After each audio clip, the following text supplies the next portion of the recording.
Rajkot civil હોસ્પિટલમાં સુવિધાના નામે અસુવિધા હોવાની ચર્ચાઓએ જોર પકડ્યું છે। હોસ્પિટલમાં મેડિકલ સ્ટોરનું 2015 પછી ટેન્ડર બહાર પડ્યું જ નથી।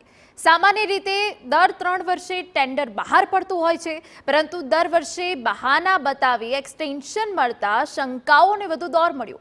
છેલ્લા 8 વર્ષથી પૂર્વ પ્રધાન વલ્લભ કથિરિયાના ભાઈ છગન કથિરિયા મેડિકલ સ્ટોર ચલાવી રહ્યા છે।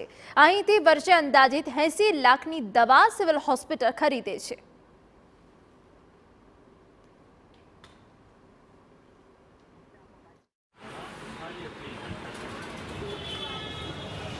કારણ કે વચ્ચે 2 વખત ટેન્ડર બહાર પડ્યું છે, પણ ફોર્મ પૂરું ન થવાને કારણે ટેન્ડર શક્ય બન્યું નથી।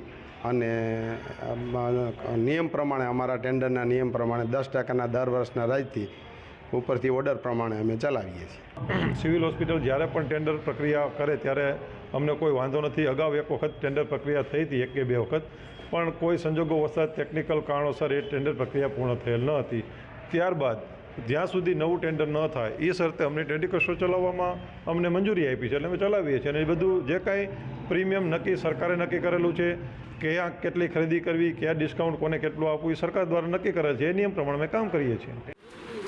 આ મામલે સિવિલ સુપ્રિન્ટેન્ડન્ટનું કહેવું છે કે 2016 થી 2020 સુધીમાં 40% ભાડા વધારો કરવામાં આવ્યો છે।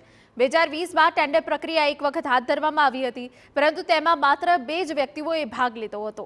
ત્યારે કમિટીએ નક્કી કર્યા મુજબ સુવિધા મેડિકલનું ટેન્ડર પાસ કરાયું હતું। હવે નવા ટેન્ડરની પ્રક્રિયા ટૂંક સમયમાં હાથ ધરાશે।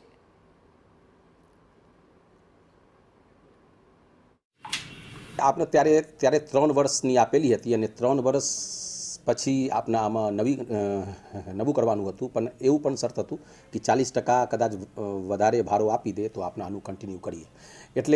એટલે આ નિયમ મુજબ આપણે 2020માં આ નવું ટેન્ડરનું પ્રક્રિયા થયું હતું અને નવું ટેન્ડર પ્રક્રિયામાં ફક્ત 2 પેઢી આવ્યું હતું, એટલે સર્વાનુમતિથી જે આપણા કમિટી છે આ ટેન્ડરનું નામંજૂર કર્યું હતું।